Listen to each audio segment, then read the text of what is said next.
I'm just up on the cherry picker taking down my Christmas lights, and I've spotted this, which looks like part of a bird's nest. Now, in the past, I've gone to great lengths to try and keep the starlings out of here because the tenacious little buggers will get in anywhere.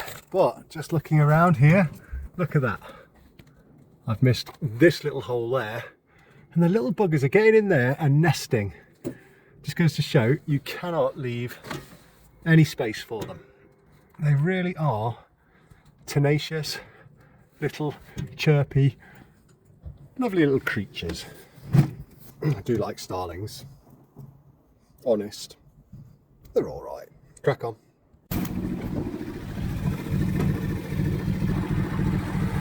There we go. Hopefully that will solve the problem.